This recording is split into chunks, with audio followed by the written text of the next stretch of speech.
evening and welcome to another edition of Friday Night Lights. I'm Jay Pushkar alongside Mike Fenner. And Mike, the District 10 basketball playoffs and boys side of things opened up with a bang with a lot of nail-biting moments and two champions already crowned. Yeah, what a start. Erie High and Cathedral Prep taking home titles in classes 6A and 5A, while class 4A was trimmed down to 4 teams left as well. Tonight, the spotlight shifting gears.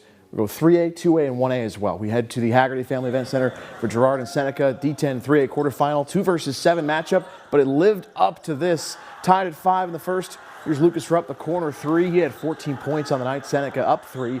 Early second quarter, Girard gets to within 1. Dylan McDonald finds Jeremiah Delomo for the baseline drive and finish. Late first half, Seneca grabs an 8-point lead. Logan Kibbe finishes in transition. Timeout, Yellow Jackets 20-12 Seneca. Girard caps a 9-0 run heading into the locker room. McDonald with one of his 2 triples during the run. Girard in front by 1 at the break. Mid-third, Seneca up 2. Kenny Godoy drives, feeds Delomo for the bucket. We're even at 23. Late third, Seneca ups the lead to 4.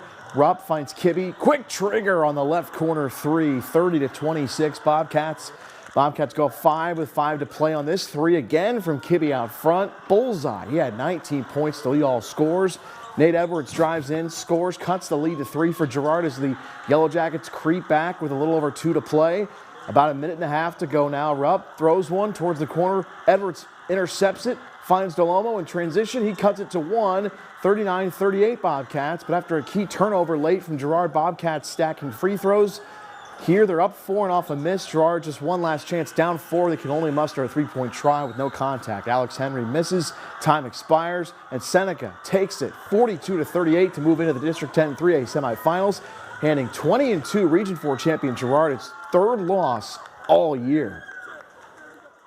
Logan, Kibbe, Lucas Rupp, they're big-time players for us. They did a lot of good things for us all year long, and their leadership paid off tonight, I felt. It's really big. Played as a team, played with hearts and everything.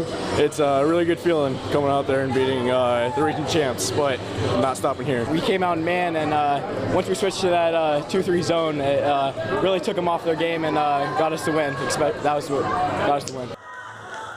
Staying at the HVAC, Pat Flaherty's Fairview Tigers in action, taking on Greenville in another D10 3A quarterfinal. Scoreless in the first, John Siebold, baseline drive and finish to open the scoring for the night. Trojans answer back, Mason Vinoy lets it go from beyond the arc, and it's good, pulls Greenville in front by a point. Tigers down 1 now. Charles Chevalier finding it down low for Archie Murphy, left hand on the right block and good. Nearing the end of the first quarter, Fairview up 1. Jace Herrick, though, spins, finishes in the lane.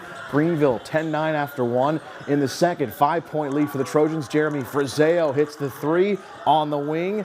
Cuts it to 2 right before the half. Tied at 22 no longer. Chevy finds Siebold in the corner. Buries the triple.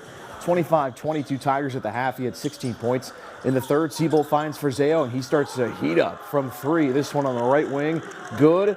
Later, Zach Scott will find Archie Murphy underneath for 2. Tigers starting to pull away, and finally Frizeo another 3 from the opposite side of the floor as he had 19 points through the first 3 quarters and 21 total on the night. It's Fairview moving on past Greenville, 59-46, going to the D10 3A semifinals.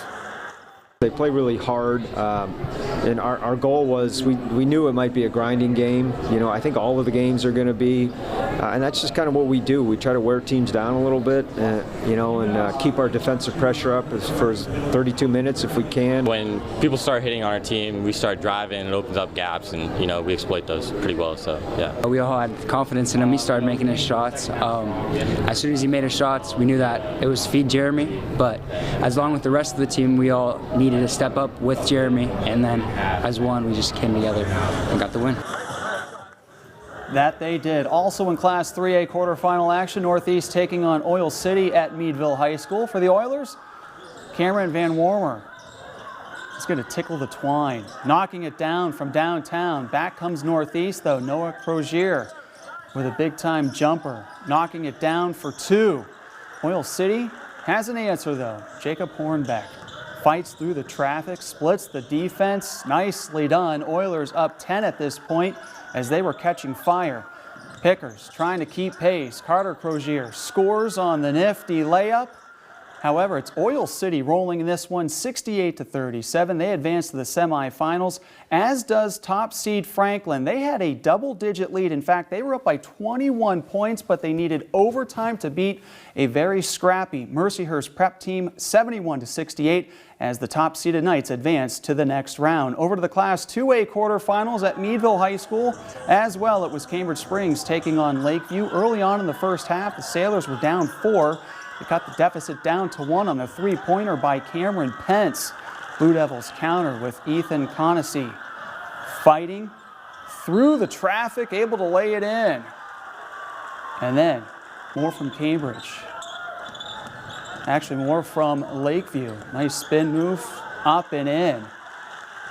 Eventually, the Blue Devils will go on to win this one as Cambridge Springs takes it over Lakeview convincingly, 52-31. More Class 2A quarterfinal action. We go to Macomb Fieldhouse in Edinburgh. Erie First Christian Academy taking on Sharpsville. The Eagles coming out hot offensively. Malachi O'Reilly finding Avery Collins in the corner behind the arc and rips the cords for 3. At the other end, Blue Devils guard Garen Levis takes it to the rack, uses the screens and lays it in. Back for Erie First. Jesse Jong drives, kicks. Avery Collins off the near corner. The miss. But how about this? Gets the bound and the put back there. A 3-point play for Greg Mizak's team. And the freshman looking good. More from the Eagles. This time it's Jong in the corner. Takes his man off the dribble. Gets in the lane. Then dishes to Anthony Collins, who scores. It's Erie First Christian Academy over Sharpsville tonight. 49-29 the final. Also at the Macomb Fieldhouse, Sagertown taking on Eisenhower. We'll pick things up in the third quarter with the Knights leading by 9. And it's Panthers' Zachary Oder in the corner, nailing the three-pointer. More from Sagertown. This time they go to Henry Schaefer. He's going to muscle his way, getting the bucket to fall. Knights respond, though. Cale Hunt takes it strong to the hole. Jordan-esque layup right there, plus the foul. Not to mention getting some celebration from his big man. To the fourth quarter we go. The Knights clinging to a 4-point lead, and Wyatt Lookenhouse takes it himself and scores on the contested jumper. Speaking of Lookenhouse, he'd go to the line with his team up 4 in the final 8 seconds. He hits 2 free throws, giving him 37 points on the night. Not to mention, he reaches 1,000 points in his career. What a special way to do it, doing it in the postseason. It's Eisenhower over Sagertown, 71-65. Other scores to pass along. It was Mercer beating up West Middlesex tonight, 68-33 in Class 2A quarterfinal action. And in Class A, we move ahead. Rocky Grove in overtime, topping Cochranton 51-48. To high school girls District 10 diving championships in both Class 2A and 3A. The Class 2A championship goes to Fairview's Lanny Vares with a gold medal total of 255.25. She and classmate Katie George finished 1-2, and they qualify for the state competition. Meanwhile, in the AAA competition, McDowell's Anna Roswag took home the gold medal, as she is the only one from AAA from the area to reach states, as she had a winning dive and a winning total of the competition, 183.35. Congratulations to all 3 divers.